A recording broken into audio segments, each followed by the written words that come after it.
I think I just hit my head or something. And got a concussion. Hello, everyone, and welcome to the Friday Show. My name is Rocco Carden, your host for today. And I just took a break from recording my music video, which is also the episode that's coming up later on in May. And I just, for fun, broke into the vault back here and took a bunch of segments.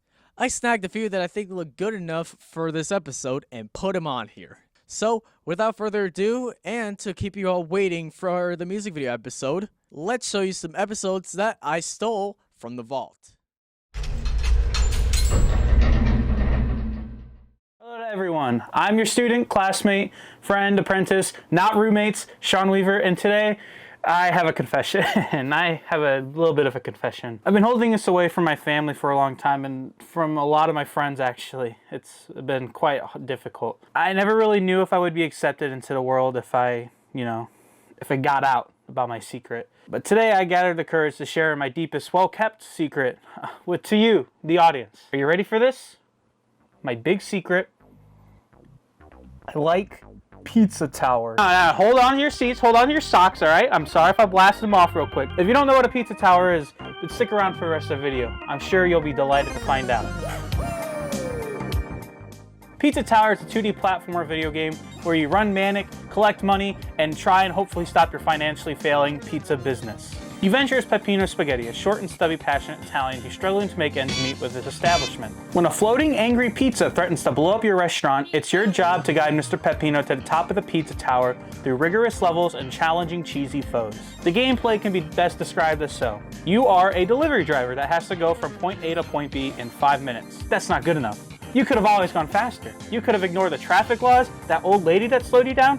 The police officers don't matter. I wouldn't worry about that too much. Each level offers you a different slice of fun, with no two levels ever having the same toppings. You'll experience new power-ups that twist and contort this poor Italian man from burning, spinning, pizza boxing, and getting harassed by a farm chicken. And if you're curious about the product, let me introduce you to some of my pals that have actually played the game. The art style is very unique from most games, I would say. It's very out in the open, you know. It stands out, it looks good. I generally love the art style. I really like the music. I think it's really out there, it's in your face, it's unique, first of all. Or most of all, I should say. And I don't know, it's overall just a little goofy tunes that keep me invested, so. I think Pizza Tower is actually worth more than its price tag. Its price tag is $15, and I think it costs more than $15, to be honest with you. In an era where money is becoming even more important to manage and spend carefully, we as consumers should be more wary as to what we are purchasing. Pizza Tower is an outstanding game that not only offers hours of fun, but gives us a true bang for our breadstick. If you can take anything away from this, I would encourage you to try the game. It's honestly a masterpiece. Speaking of which, I think I might go play that right now. Thanks for tuning in, and I'll see you guys next time. Bye!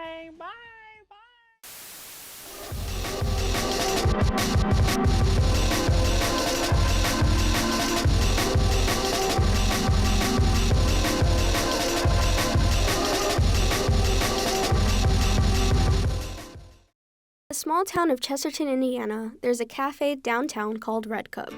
As a local hangout spot for everyone in town, it prides itself on a variety of things such as its large menu option like muffins and sandwiches, fresh fruits and vegetables, and drinks that you can sit down and sip. And if you don't enjoy their homemade coffee and cocoa, you can always ask for one of their soft drinks. Not only is the food a treat to talk about, but so is the entertainment they have around the cafe. Inside, they have a radio and record player that is always playing lively and catchy music.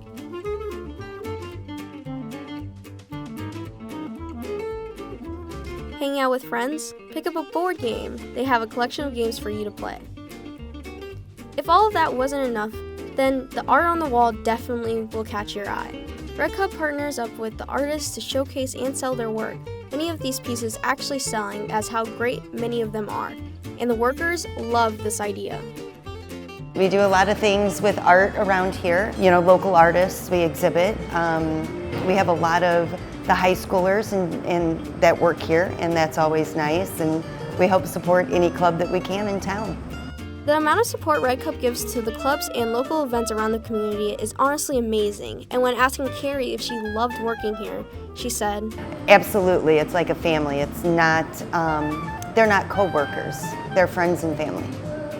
the hospitality at Red Cup is probably the best I've ever experienced. And when sitting down to eat, there are many options of cozy cushioning to choose from. And even better, a lot of places to hang out with your friends to do all the things Red Cup offers. I've been living in Chesterton my whole life. I've always loved coming to Red Cup. I come here with friends all the time. It's a great place to hang out. It's great for the community. People love to come here and hang out. While admiring the cafe, we were able to meet with the owner for her take of the place and a little history lesson of Red Cup. I love working here. We just celebrated 10 years of being in business. I think my favorite part is the baking and getting to hang out with the community and all of my favorite employees. They're all my favorites. So the Red Cup originally opened in front of Duneland Pizza, which is right up the street. Kelly Brubaker started it, and then she sold it to Chrissy Jackson, who moved it here into this space, and Chrissy sold it to me 10 years ago. Red Cup's been in business for about 19 years. From the sandwiches and muffins, books and games, seats and art, Red Cup is an absolutely amazing place to check out. So go downtown Chesterton to meet at your local cafe.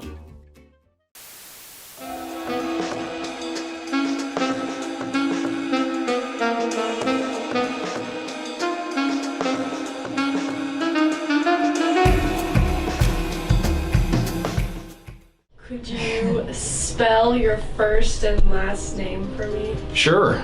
CLARKKENT.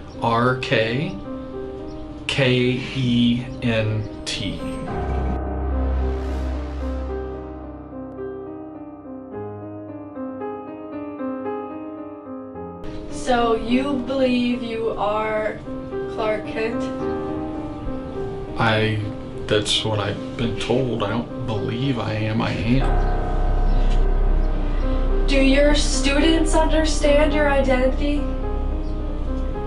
I hope not. I mean, sometimes you don't really know what that man's gonna bring to the class. One day he came with a suit, like a full-on bodysuit, running around the class. I tried to be funny one class day and bringing a bunch of kryptonite. Bro actually fell out, like he literally fell out in front of class. It was kind of scary because he just laid there for a second, twitched. But you know, I don't really know. It's kind of a little weird to be honest with you. When did you first learn about Superman? I think I was 3 when Pa Kent told me that there was something different about me.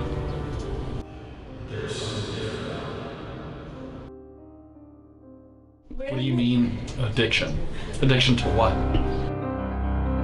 I don't really learn much in this class about marketing at all. Bro just stands there, you know, with the little Superman pose and stretches his chest out and teaches us about Superman. I know why he got the little S, I know what the S means, I know what the S doesn't mean.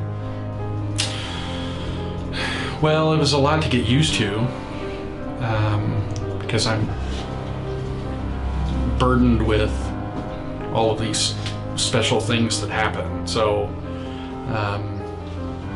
you know, I always had to feel like I couldn't be who I was. Do you believe Mark Swinford is Clark Kent? I mean, I don't really think so. Honestly, yes. Besides all the hair, he's probably Clark Kent. He got the body for a Clark Kent. Maybe I doubt myself sometimes, and he is Clark Kent. I don't know, probably swole Clark Kent if you want to say that. Not a regular Clark Kent. I probably wouldn't say the newer ones or the old ones. But he probably is Clark Kent if you actually look at it. He got the suit on him right now if you ask him for it. I've come to terms with, you know, my differences. I guess we'll call it that. But I've learned to adapt. I know my role. Look at that. Superman.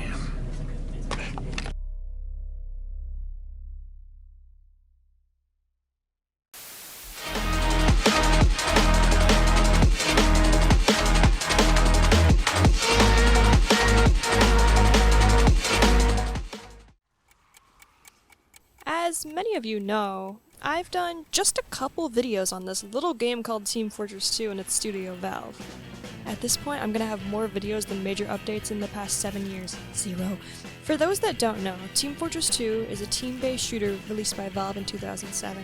The game, despite being almost 17 years old now, still maintains a pretty substantial cult following.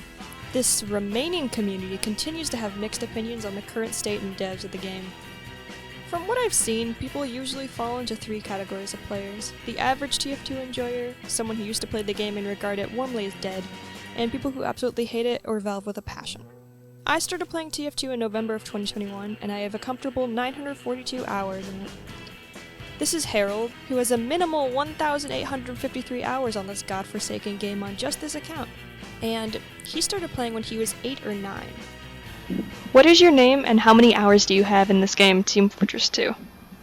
My name is Harold. I live in Canada, and I have around 1,800 hours on my main account. How do you feel about TF2 as a whole? Like, not counting recent events, just the game, not the community. It really makes me upset. It actually really boils my blood. Just the way how Valve has just abandoned the game since 2017. What's your opinion on the community of TF2? The community is like hit or miss. It's like the most offensive and the most welcoming community I've ever seen. Because like the bad side you have, because when I was 8 years old, I was bullied. If I even tried talking in chat, I was just, hey kid, shut up. How did you start playing TF2? So my brother showed me this game when I was around 8 or 9 years old, and I've been in love with it ever since then. Now, this is Tristan. He has like 12 hours on TF2, and he started playing like 3 months ago. My name is Tristan Maddox, and I have not that many hours on Team Fortress 2. I started playing around December, probably towards the beginning, because someone asked me to, so I just decided to play with them. TF2 is the kind of game that makes me uneasy when I play it, because I'm obviously a Siege player, and it's a very big change of pace for me. So the community of TF2 is a live one for sure. It's a very out there community, but they're very racist, and I don't like, as like a little Christian boy who doesn't like racism. Racism is a no-go. The current state of TF2, considering I don't play it that much, and the game's kind of fun, I guess. I mean, you got shotguns and you have all sorts of guns that are just fun to mess around with. Also, the people are funny. What are you talking about? Of course, you asked me to play TF2. What are you talking about? You're stupid. Personally, I don't think TF2 can be saved at the point it's at, and I feel like most of the community takes this same stance. While some hope was sparked with the whole Save TF2 thing in May of 2022 and Valve's interest in the protest, their response was lackluster and just another update to add more loot boxes. With the last major update being in 2017, making it 7 years since the last time Valve has blessed us with a self-made major update. That's right, Valve doesn't even make the cosmetics that go into their loot boxes anymore. They're all community made and contributed into the game by fans. At the end of the day, I see TF2 as a dying star. Once a groundbreaking trendsetter in the industry, now abandoned and left to rot because it simply makes enough money. Why make new content if your games already rake in more than enough? TF2's decay is really just a reflection of Valve's own state. At this point, the community, and the last 2 remaining devs, are just enthusiastically dragging around TF2's corpse while Valve makes the money. No, really, there's only 2 devs working on TF2's incomprehensible code part-time out of a passion project, and only one of them works for Valve, the other being an independent contractor. The community keeps this game on life support, and we're like the last thing keeping Valve from shutting these servers down. This happens to be the same thing that makes the game so enjoyable. The community around this game continues to be the best in any game I've ever had the displeasure of playing. This is, in part, due to the multitude of different communities surrounding the game. This includes the trading community, the sparse competitive community, the tryhards, the casuals, and so many more. All in all, TF2's strong suit is, to most people, its community, left thriving off a rotting game forgotten by Valve.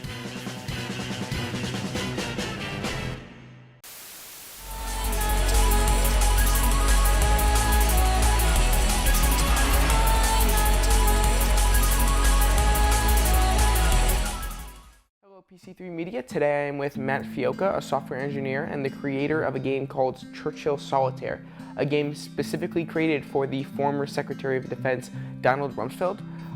So let's see what Matt has to say about this app. So when we first were hired to create the app, I didn't know anything about the game, so I had to learn the rules, everything about Churchill Solitaire. And it was a real kind of, it's a rare version of the game. So Churchill, he learned this game through a Danish diplomat back in the war period, back in the 40s.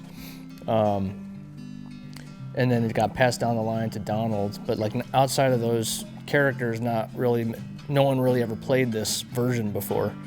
And so when it finally came to our desk, was given the rules, on scratch napkins and stuff like that. So it took a while just to even learn how to play, because it involves 2 decks. So it's not your traditional solitaire where you have got a single deck and you've got traditional solitaire rules. It's pretty complicated. So it was fun to figure out how to translate like paper game rules with a deck, 2 decks of cards, and how to translate into game logic. Now that we know some of the backstory behind the app, let's hear about Matt's connection to Rumsfeld and how he actually got involved into all of this. When Rumsfeld was Secretary of Defense, his secretary, Keith Urban, this was 2016, but he owned I guess he still owns it, but he owns a PR and multimedia company called Javelin Media.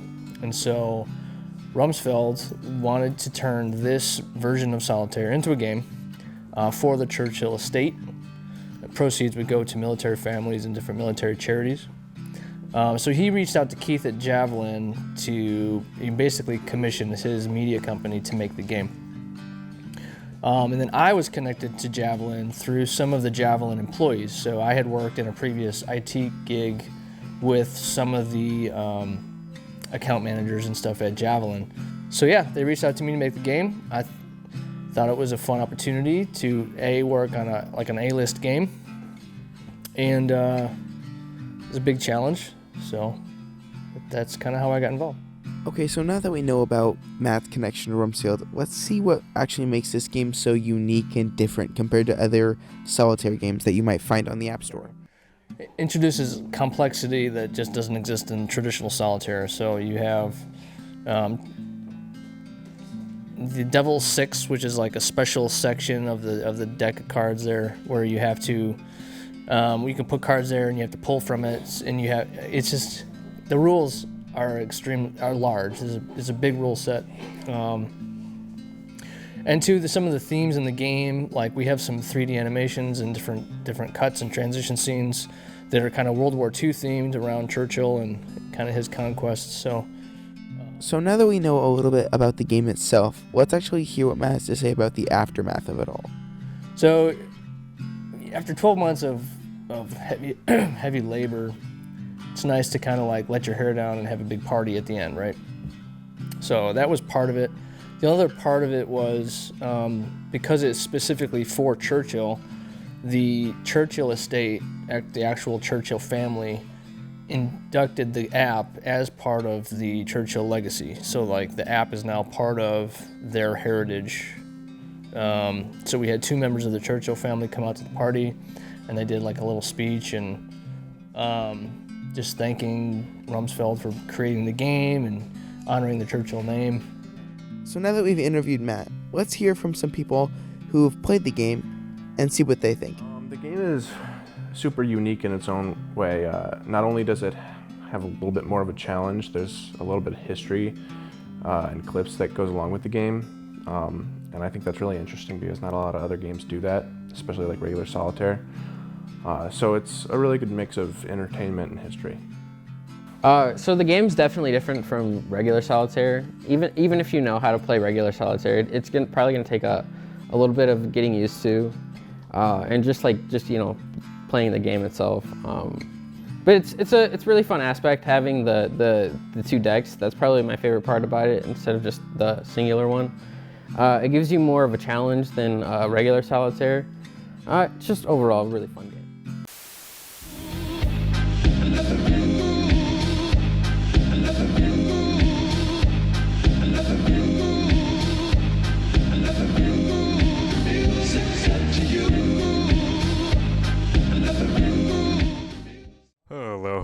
everyone, this is Jake speaking, and thank you for tuning in. Today I'm going to be taking you on a journey through Miss Stoner's horticulture vocational at Morgan Township. Without further ado, let's get into it, starting with a few words from the vocational teacher herself. I'm Miss Stoner. I teach the horticulture CTE class that's housed at Morgan Township. This is my 4th year teaching. I graduated from Morgan Township in 2016, and then I went to Purdue and studied agricultural education, and then I started teaching here 4 years ago. Has being partnered with the Career Center been a good experience? Yeah, no, just excited to be part of the Career Center. There's a lot of really exciting things going on, so it's awesome to be able to be part of that. Even though we're here at Morgan Township, it's awesome to be part. We've met the wonderful people who make this class possible. But what does the horticulture vocational actually do? So we learn all about plants. We learn about how to take care of plants, how to grow plants, how to make sure our plants are healthy. We spend about an hour in class each day learning content. Right now we're learning about fertilizer and nutrient management.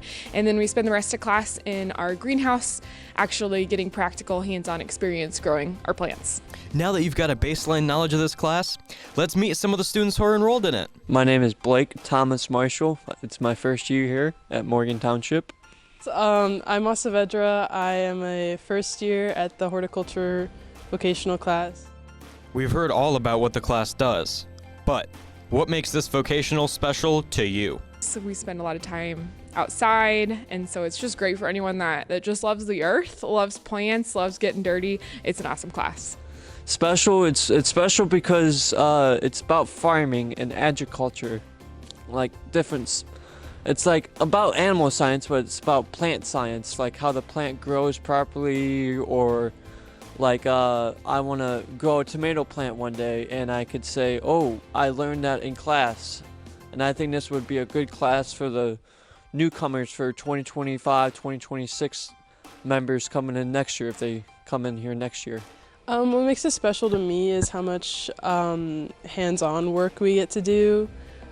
And I don't know, I feel like it's just a really good balance of like in class time and then being able to do whatever you want in the greenhouse and like be able to have your own little projects and stuff that aren't really assigned in class, but you know, I just think it's really fun. Thank you for watching, everybody. I hope you've enjoyed this sneak peek into Miss Stoner's horticulture class. And as always, have a wonderful day. I don't know, it's fun. Do horticulture. Yay.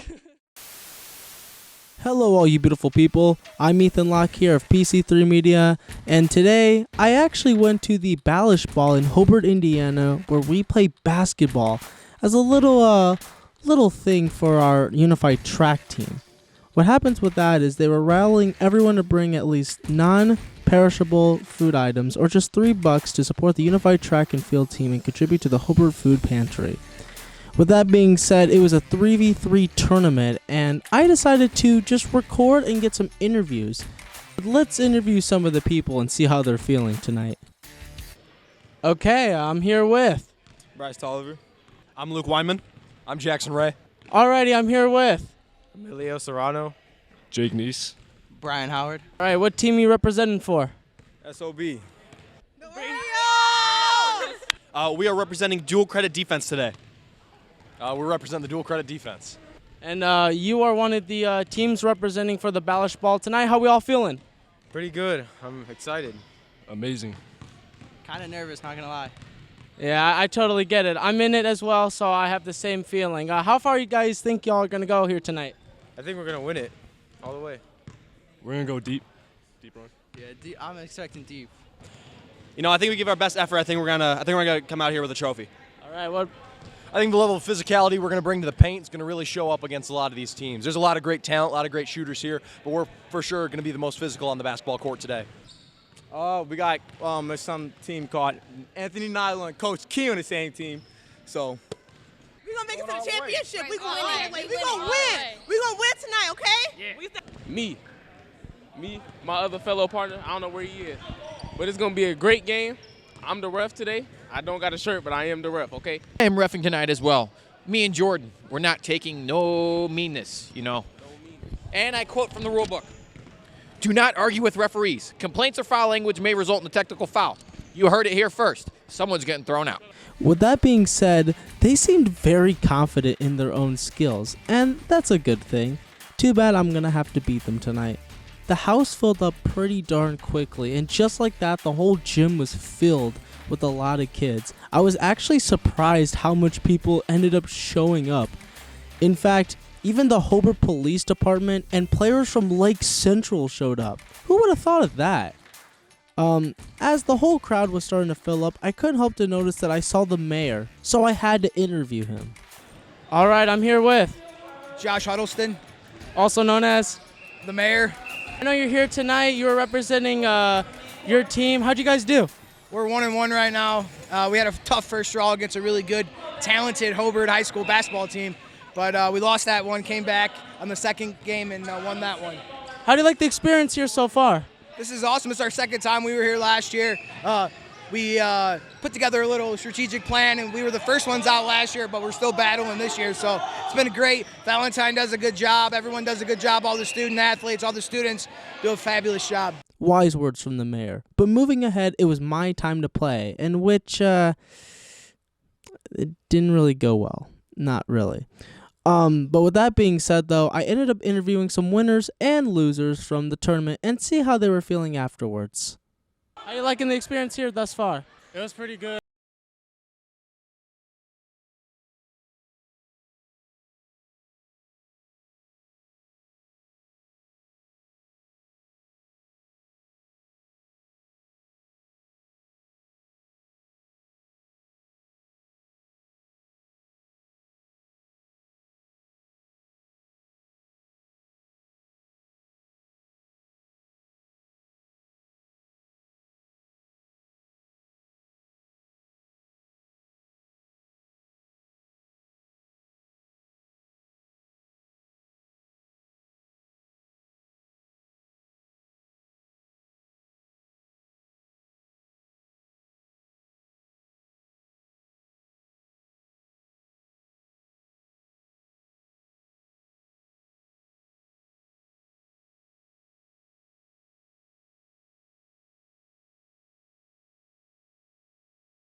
Wow, who would have thought they actually would have won?